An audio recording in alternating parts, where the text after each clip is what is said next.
सामान्यमा चाहिँ यो टोनेला भित्रको सलाद खेती चाहिँ यसरी लगाइँदो रहेछ साथीहरू।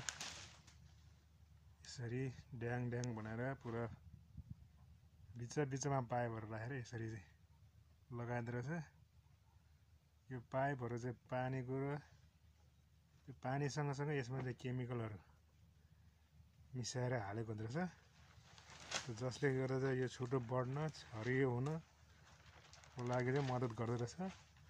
अनि टनेलामा चाहिँ यसो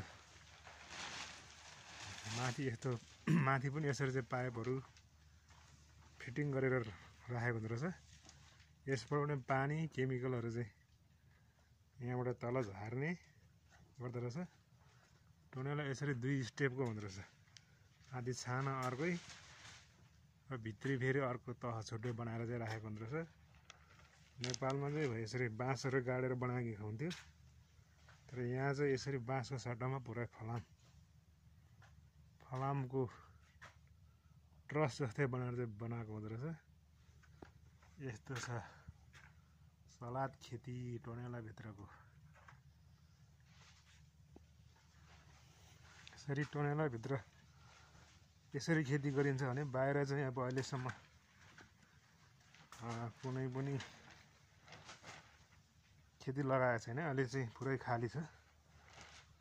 अब अहिलेसम्म सुरु भयो भने कहिलेदेखि काम गर्ने हो त्यो थाहा छैन। बाहिर चाहिँ अब यस्तो छ, पुरा खनजोत गरी मात्रै राखेको छ। अहिलेसम्म केही छैन। यही हो रोपनीको एग्रिकल्चरको काम गर्ने चाहिँ जुन फिल्ड खेत छ यही हो।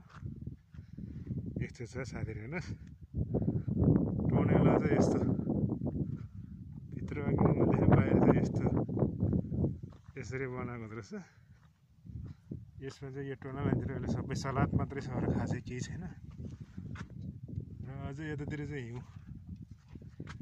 हिउँहरू अझै पग्लिएको छैन, अझै देख्न सकिन्छ हल्का। करिब चाहिँ पग्लेर सकिसक्यो।